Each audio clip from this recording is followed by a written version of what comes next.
Hello everyone, social sphere by Vanita पे आपका बहुत बहुत स्वागत है। मेरे साथ जुड़े रहने के लिए मेरे चैनल को लाइक, शेयर एंड सब्सक्राइब ज़रूर कीजिएगा। याद से बेल आइकन भी प्रेस कर दीजिएगा ताकि आपको आने वाली हर एक वीडियो का नोटिफिकेशन टाइमली मिलता रहे। इससे पहले वाली वीडियो जो थी that was on the making of the Indian constitution part 1। अगर आपने वो वीडियो नहीं देखी है या आपसे मिस हो गई है तो उसका लिंक मैं डिस्क्रिप्शन बॉक्स में नीचे शेयर कर दिया है। ये वाली वीडियो बात करती है the making of the constitution part 2।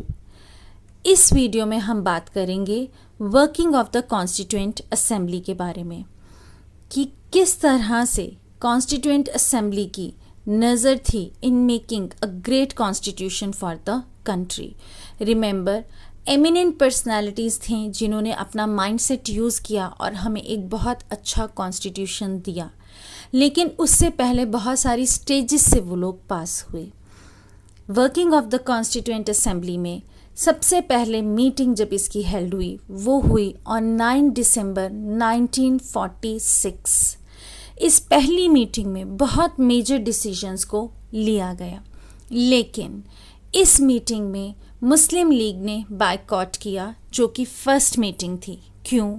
क्योंकि जो जिन्ना की डिज़ायर थी कि वो अलग अपने लिए कंट्री बनाए, तो उसके लिए उनको ये चीज़ सही नहीं लगी। तो उनकी डिमांड, जो कि कैबिनेट मिशन ने भी रिजेक्ट की थी, लेकिन वो स्टिल उसी पे ही रहे कि उनको कॉन्स्टिट्यूएंट असेंबली अलग से बनाएगी, उनकी जो है इलेक्टेड वन कॉन्स्टिट्यूशन, वो इस असेंबली के साथ बैठ के कॉन्स्टिट्यूशन नहीं बनाएंगे।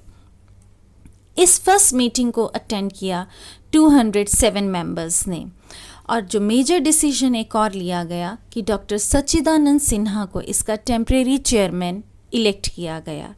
डॉक्टर सच्चिदानंद सिन्हा एक एमिनेंट लॉयर थे और सीनियर मोस्ट मेंबर भी थे। दोबारा ये असेंबली 11 दिसंबर 1946 को मिलती है, और जब वो डॉक्टर राजेंद्र प्रसाद को यहाँ का परमानेंट चेयरमैन इलेक्ट कर लेते हैं। ये दो मेजर डिसीजंस के बाद आपकी मीटिंग दोबारा से होती है ऑन 13 दिसंबर 1946।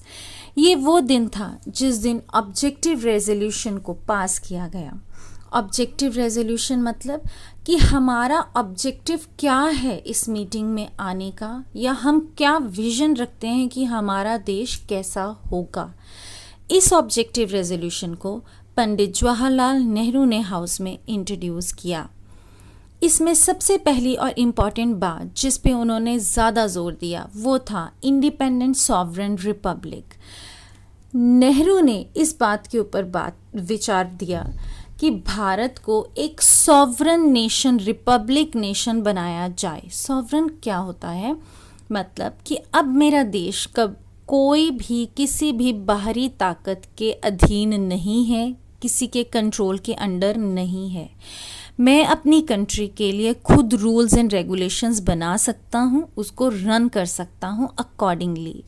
और अगर कोई मेरे पर अटैक करता है इंटरनली या एक्सटर्नली, तब भी मेरे पास पूरा राइट है अपनी कंट्री को उस चीज़ से सेव करने के लिए।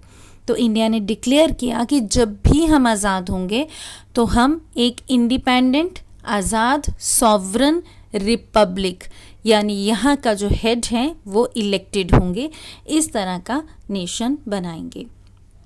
इसके बाद जो दूसरी बात इसमें उठाई गई वो थी यूनाइटेड स्टेट्स टुगेदर, क्योंकि इंडिया में छोटी छोटी प्रिंसली स्टेट्स थीं जिनको अपने साथ मर्ज करना और अपने साथ लेके जाना बहुत ज़रूरी था, तभी एक स्ट्रॉन्ग नेशन की फाउंडेशन बनती।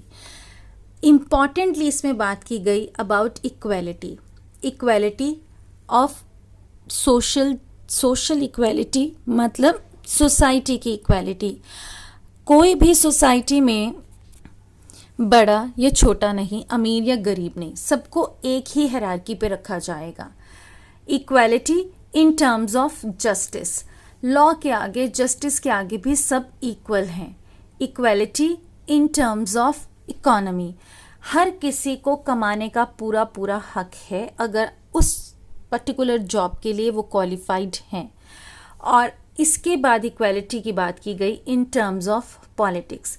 हमें आज़ाद होते ही विदाउट एनी थिंकिंग या डिस्क्रिमिनेशन ऑन द बेसिस कि हम मेल हैं, फीमेल हैं, रिच है, पुअर है, किस क्लास को बिलोंग करते हैं, सबको पॉलिटिकल राइट टू वोट दिया गया।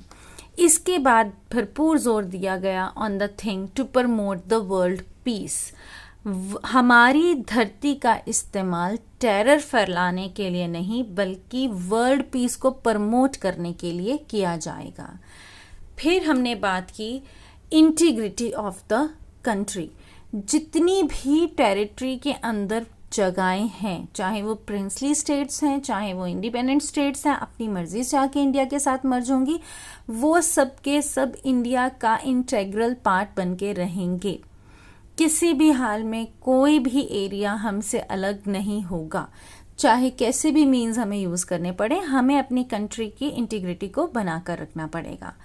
फिर जोर डाला गया कि हमारा ऑब्जेक्टिव है कि हमारे कॉन्स्टिट्यूशन में फ्रीडम की बात करी जाए, freedom of opinion, freedom of speech, freedom of belief, freedom of faith, freedom of religion, worship. आप कोई भी धर्म अपना सकते हैं। ये सब पॉइंट्स ऑब्जेक्टिव रेजोल्यूशन में 13 दिसंबर 1946 को फॉरवर्ड किए गए। इसके बाद फॉर डिबेट्स एंड डिस्कशन दिसंबर 16 को दोबारा से मीटिंग होती है 1946 में, जिसमें कोई कंक्लूजन नहीं निकलता है। क्यों? क्योंकि प्रिंसली स्टेट्स ने इससे अपनी दूरी बना के रखी थी और उनके बिना कोई मेजर डिसीजन लेना पॉसिबल ही नहीं था। दोबारा फिर से मीटिंग होती है और 19 दिसंबर 1946। इस दिन फिर से प्रिंसली स्टेट का कोई भी रिप्रेजेंटेटिव इसमें नहीं था। डॉक्टर राजेंद्र प्रसाद ने भी इस पे बहुत स्ट्रेस दिया उस टाइम कि ये हमारी कंट्री का इम्पॉर्टेंट पार्ट हैं, इनको भी इस डिसीजन मेकिंग में इन्वॉल्व करना चाहिए।